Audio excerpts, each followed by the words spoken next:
Hello everyone, आज चाहिँ मैले टोटली डिफ्रेन्ट भिडियो लिएर आएको छु। स्पेसली रानीमान एरिया बस्नेहरूको लागि भन्न चाहन्छु। मेरो स्कुल पढ्दाको साथीले चाहिँ एउटा रेस्टुरेन्ट खोल्दै हुनुहुँदो रहेछ। मलाई चाहिँ इन्भिटेसन आएको थियो। उहाँहरूको रेस्टुरेन्ट ओपनिङ रहेछ 1 गतेदेखि 7 गतेसम्म। अस्तिदेखि नै जान्छु भनिरहेको थिएँ, तर टाइम नमिलेर आज यो जाने मौका मिल्यो। हामी त्यसपछि रेस्टुरेन्टमा छिर्यौँ। यस्तो राम्रो इन्भाइरोमेन्ट रहेछ। आफूसँगै स्कुल पढ्दाको साथीले यस्तो राम्रो बिजनेस गरेको देख्दा चाहिँ एकदमै खुसी लाग्ने। हामी 4-5 जना ग्रुप मिलेर त्यहाँ गएको थियौँ भने एकदमै राम्रो। जब हामी त्यहाँ इन्ट्री गरौँ जस्ट वाउ वाला फिलिङ्स आइरहेको थियो। हामी सबैजनाले चाहिँ त्यहाँ भित्रसम्म के रहेछ कस्तो रहेछ भनेर सबै हेऱ्यौँ। यहाँ चाहिँ बर्थडेहरू मनाउनको लागि प्राइभेट स्पेस पनि रहेछ। त्यहाँभित्र चाहिँ गेस्टहरू हुनुभएको भएर हामीले चाहिँ खुल्ला गरेर हेरेनौँ, बाहिरबाट मात्रै हेरेर फर्कियौँ।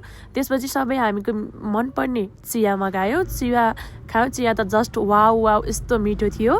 त्यसपछि हो हामीलाई टिकटक बनाउन मनपर्ने भएर टिकटक बनाउनतिर गयौँ। भिडियो खिच्यौँ, फोटोहरू एकदमै धेरै लिग्यौँ।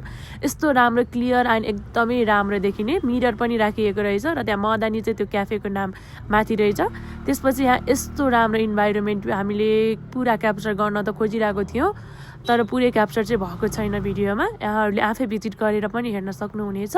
भिजिट गर्नको लागि चाहिँ यहाँहरूलाई लोकेसन चाहिन्छ भने बिजुली चोक नेपाल ब्याङ्कको अगाडि रहेको छ। हजुरहरूले म्यापमा पनि हेरेर आउन सक्नुहुनेछ र यस क्याफेको मैले तल आइडी पनि मेन्सन गरिदिएको हुन्छु, त्यो पनि हेर्न सक्नुहुनेछ।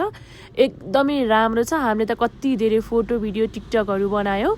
त हो टिकटक त झन् यस्तो क्लियर आएको थियो, यति राम्रो आएको थियो, मजा आइरहेको थियो टिकटक बनाउन पनि। त्यहाँको टेस्टको कुरा त अब गर्नै परेन, एकदमै मिठो नै छ। अरू खानेकुराहरू पनि एकदमै मिठो छ अनि प्राइस पनि रिजनेबल साथसाथै अहिले चाहिँ फेरि 7 गतेसम्मको लागि डिस्काउन्ट पनि चलिरहेको छ।